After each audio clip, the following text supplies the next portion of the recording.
Good. Have you received the Champions Journal yet? No, not yet.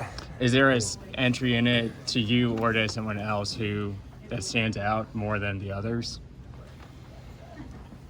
No, they're all neat in their own way. I mean, they're all to whoever the next champion is. So it's they're all fun and unique to read, and it's kind of cool that it's a secret.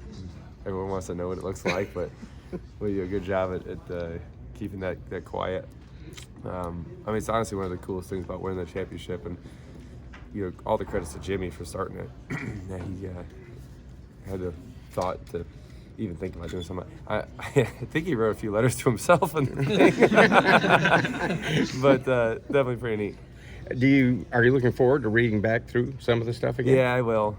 I'll read through them all again, and it's interesting because sometimes you don't know the driver really well. You're writing a story, you're writing a letter too, or vice versa, right? The driver writing it back to you. But in this last two cases, right, I know Ryan Blaney really well. Obviously, he's a teammate and for a long time.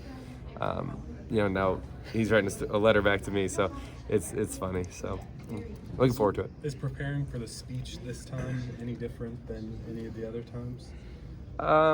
It's a lot simpler, and I guess I don't stress about it really at all anymore. I used to get really nervous going up there to talk, and I wanted to write everything out. And honestly, yesterday morning I spent an hour and put some notes down. I said, okay, that's good. I think I covered everybody. How has Joey, first-time champion, changed from Joey, three-time champion? I don't think that much. I'm more comfortable in the position and understand the opportunity that's ahead of us as a champion. There's a lot of opportunity to take advantage of, whether it's with the media, growing our sport, growing our race team, right? All those things kind of. There's nothing bad about winning a championship, but you don't want to just waste the opportunity because you don't know if you ever have it again, right? And they're really hard to come by. So, being the current champion comes with a lot of responsibility, and you don't want to waste that. You've always seemed as someone who welcomes that responsibility and really embraces that spokesperson role. How do you envision the next year being that voice once again?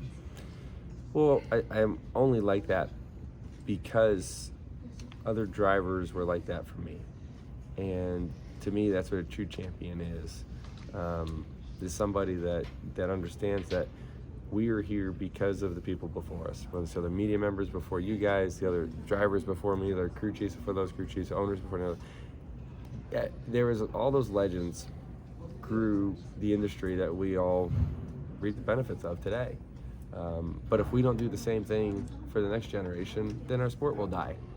And one, that makes me really sad to think that's even possible, but it is, right? You can't just get comfortable and expect everything to keep going the way it is. You got to keep working at it.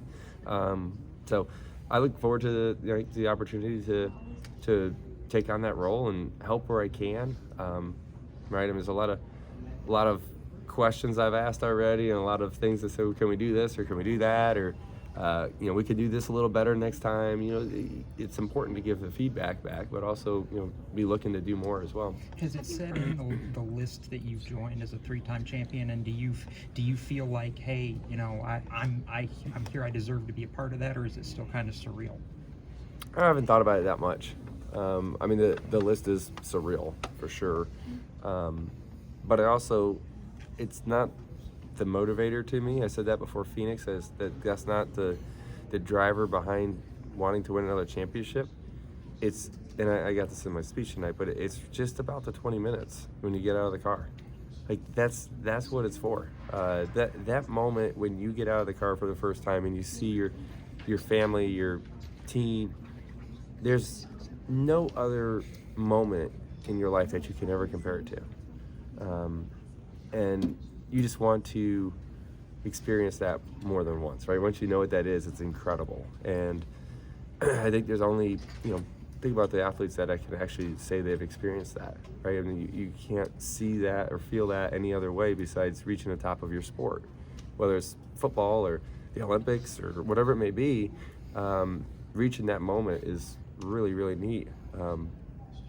Saturday night before the race, we're watching the Xfinity race in the bus, and I know Justin decently, and I don't know him really well, but seeing him celebrate with his family, like, just hit a nerve for me, right? Where I was just like, I'm sitting there watching, crying, and I'm like, because I understand like the emotion that's there, like, and I end up being like that watching any professional sports, like a championship game. I watch it and just, you get emotional because I know what that feeling is, and you kind of reminisce a little bit of what that was like for you. That's really the motivator behind what we do every day.